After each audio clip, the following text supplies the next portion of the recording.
5, 4, 3, 2, 1, 0. All engine running. Liftoff. We have a liftoff. This is About Space, America's return to space, with news and information on our U.S. space program. Is your host of About Space, David Denal.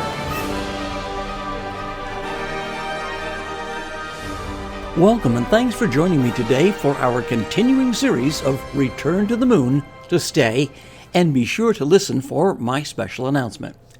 Well, today Rick Potlock, our Washington Bureau Chief, will report on new heat shield and green fuel technologies, and also being able to use elements from other worlds for fuel. Next on About Space Today. Are you ready to fly away on a dream vacation?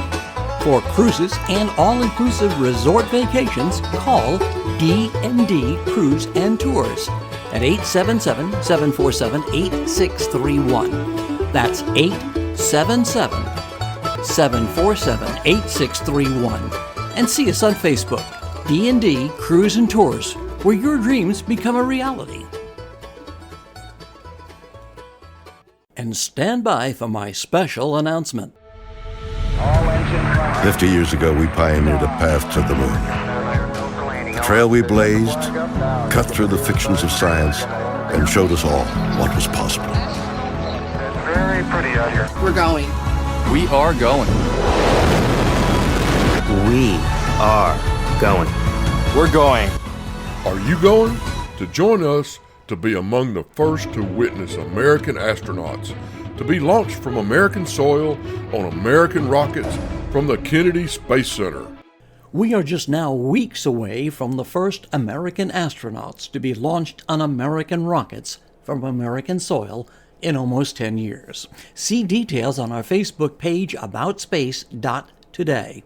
You won't forget this day in history, so join us. One key part of the Orion spacecraft, and most essential, is the re-entry and protecting the astronauts from extreme heat at more than 25 to 30 times the speed of sound. With more from our Washington Bureau is Rick Potlock. David, in our continuing series of introducing everyone to the Orion multipurpose spacecraft, this episode will focus on the heat shield, which will protect the astronauts from the tremendous heat re-entering into the Earth's atmosphere.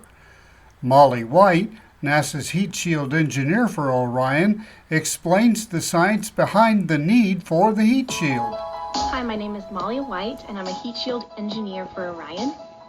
The Orion spacecraft is designed to go further than humans ever have before. And the further out you go, the faster you come back. And the faster you come back, the hotter you get. So Orion needs a really, really good heat shield to protect its crew from that really, really hot air that's going to be around it when it comes back.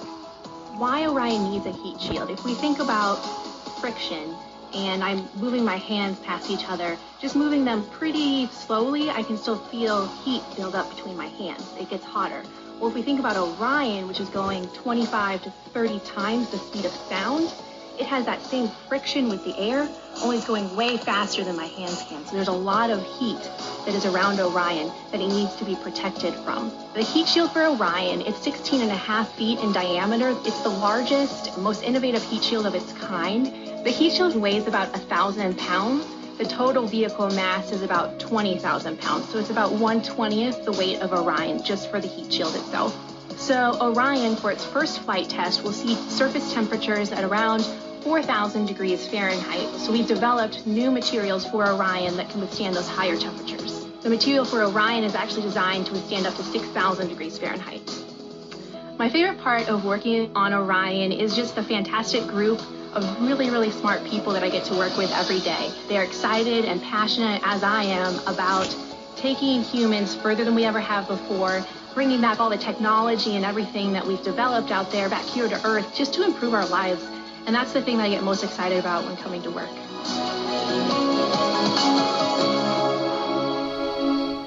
Tim Pickens is the president of Orion Propulsion, and he explains the science behind the propulsion and exciters that will send Orion into space using greener and less toxic fuels. his Alabama company is developing cutting-edge rocket propulsion products to help the space agency reach its future exploration goals. One of the SBIR awards is to develop an innovative new rocket igniter.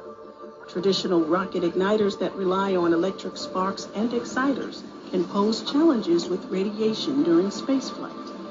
It's a nightmare dealing with this high voltage out in free space, trying to plan around it. It costs a lot of money to do that and harden all your electronics. It is just a nightmare. Now imagine not having any electronics. All you've got is two valves. You open those valves and this thing lights. That's the beauty of the acoustic igniter. It replaces all this stuff. Orion Propulsion's acoustic igniter doesn't rely on high-voltage connections or spark plugs. By using compression waves to heat the propellant, the device can reach auto-ignition within milliseconds.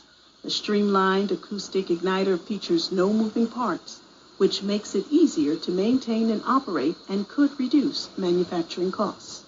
The company is also using SBIR funding from Marshall to further mature new rocket thrusters that will help stabilize and steer the next generation of spacecraft. The oxygen-methane reaction control system thrusters can use liquid or gas propellants, or a mixture of both.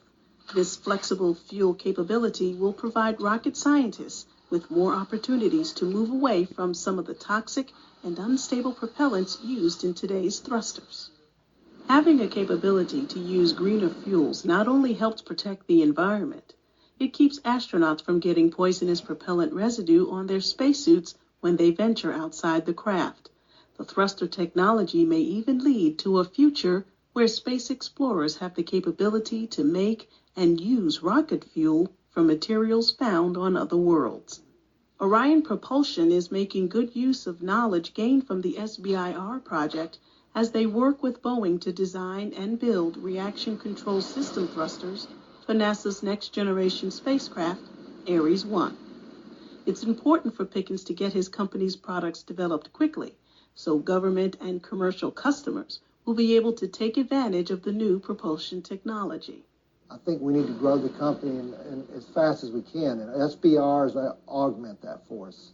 And they augment it probably more than anything, not through the money, but through the technology and the accessibility to the right people to help us reduce risk. And that's what it's all about, is risk reduction and products. So the next time rocket designers sit down to figure out what features they need in their next spacecraft propulsion system, they'll have more options, due in part to the SBIR program and Orion Propulsion. Reporting from the Washington News Bureau, I'm Rick Potlock. And don't miss being part of history. Join us for our launch coverage, which begins just days from now. For details, see our Facebook page at aboutspace.today.